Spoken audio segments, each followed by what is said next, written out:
ខ្ញុំសូមអាននៅព្រះគម្ពីរលូកាបាតជំពូក11ខ1ទៅដល់ខ32នៅគ្រានោះមនុស្សនៅលើផែនដីទាំងមូលមានភាសាតែមួយមានពាក្យសម្ដីតែមួយពេលគេធ្វើដំណើរទៅស្រុកខាងកើតគេប្រទះឃើញវាលមួយនៅស្រុកស៊ីណាគេក៏តាំងទីលំនៅនៅទីនោះគេនិយាយគ្នាទៅវិញទៅមកថាមកយើងនាំគ្នាធ្វើដុំឥដ្ឋហើយដុតវាឲ្យឆ្អិន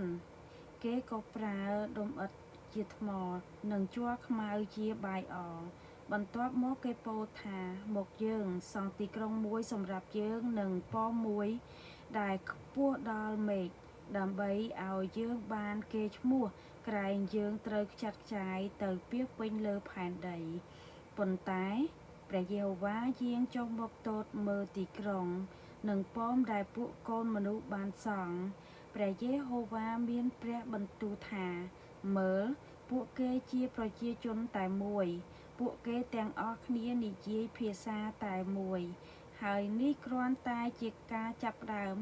អំពើដែលគេបានធ្វើប៉ុណ្ណោះឥឡូវនេះគ្មានអ្វីនឹងខាត់មិនឲ្យគេធ្វើកើតតាមបំណងរបស់គេឡើយចូលយើងចុះទៅបំភាន់ភាសារបស់គេដើម្បីកុំឲ្យគេស្ដាប់គ្នាទៅវិញទៅមកបានទៀតដូច្នេះព្រះយេហូវ៉ាក៏ធ្វើឲ្យគេបែកខ្ញែកគ្នា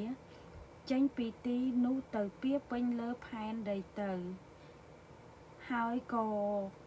លែងសង់ទីក្រុងនោះទៅហេតុនេះហើយបានជាគេហៅឈ្មោះទីក្រុងនោះថាបាបែលព្រោះនៅទីនោះព្រះយេហូវ៉ាបានបំភាន់ភាសារបស់មនុស្សទាំងអស់ហើយធ្វើឲ្យគេបែកខ្ញែកគ្នាចេញពីទីនោះទៅពាសពេញលើផែនដីពូជពងរបស់លោកសឹមនេះជាដំណរវង្សរបស់សឹម2ឆ្នាំក្រោយទឹកជន់កាលសឹមមានអាយុ100ឆ្នាំគាត់បង្កើតបានបាក់សាតក្រោយកំណើតបាក់សាតមកគាត់រស់នៅបាន500ឆ្នាំទៀតទាំងបង្កើតបានកូនប្រុសកូនស្រីជាច្រើនបាក់សាតមានអាយុ35ឆ្នាំគាត់បង្កើតបានសេឡាក្រោយកំណើតសេឡាមកគាត់រស់នៅបាន403ឆ្នាំទៀតទាំងបង្កើតបានកូនប្រុសកូនស្រីជាច្រើនកាលសេឡាមានអាយុ30ឆ្នាំគាត់បង្កើតបានហេបឺក្រោយកំណើតហេបឺមកគាត់រស់នៅបាន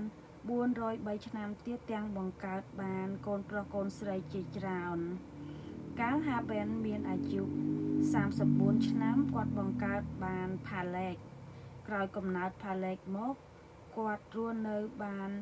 430ឆ្នាំទៀតទាំងបង្កើតបានកូនប្រុសកូនស្រីជាច្រើនកាលផាឡេកមានអាយុ30ឆ្នាំគាត់បង្កើតបានរេហូលក្រោយកំណើតរេហូលមកគាត់រស់នៅបាន209ឆ្នាំទៀតទាំងបង្កើតបានកូនប្រុសកូនស្រីជាច្រើនកាលរេហូលមានអាយុ32ឆ្នាំគាត់បង្កើតបានសេរ៉ូកក្រោយកំណើតសេរ៉ូកមកគាត់រស់នៅបាន207ឆ្នាំទៀតទាំងបង្កើតបានកូនប្រុសកូនស្រីជាច្រើនកាលសេរ៉ូកមានអាយុ30ឆ្នាំគាត់បង្កើតបានណាខ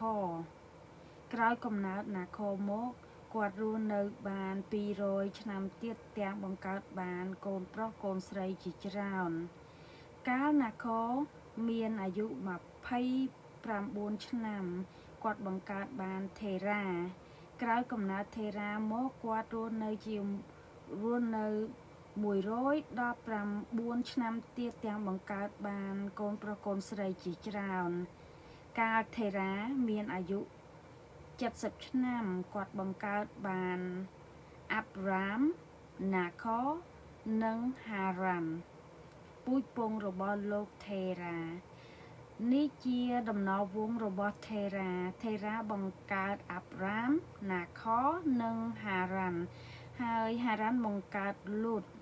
ហារ៉ាន់បានស្លាប់នៅក្រុងក្នុងស្រុកខាល់ដេជាស្រុកកំណើតរបស់គាត់ ក្នុងកាលដែលថេរាជាឪពុកនៅរស់នៅឡើយអាប់រ៉ាមនិងណាខរក៏យកប្រពន្ធឯប្រពន្ធរបស់អាប់រ៉ាមឈ្មោះនាងសារាយហើយប្រពន្ធរបស់ណាខរឈ្មោះនាងមីលកាជាកូនរបស់ហារ៉ាន់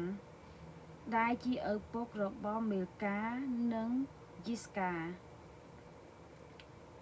ឯនាងសារាយជាស្ត្រី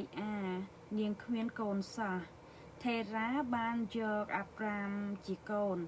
និងលុតជាកូនរបស់ហារ៉ាន់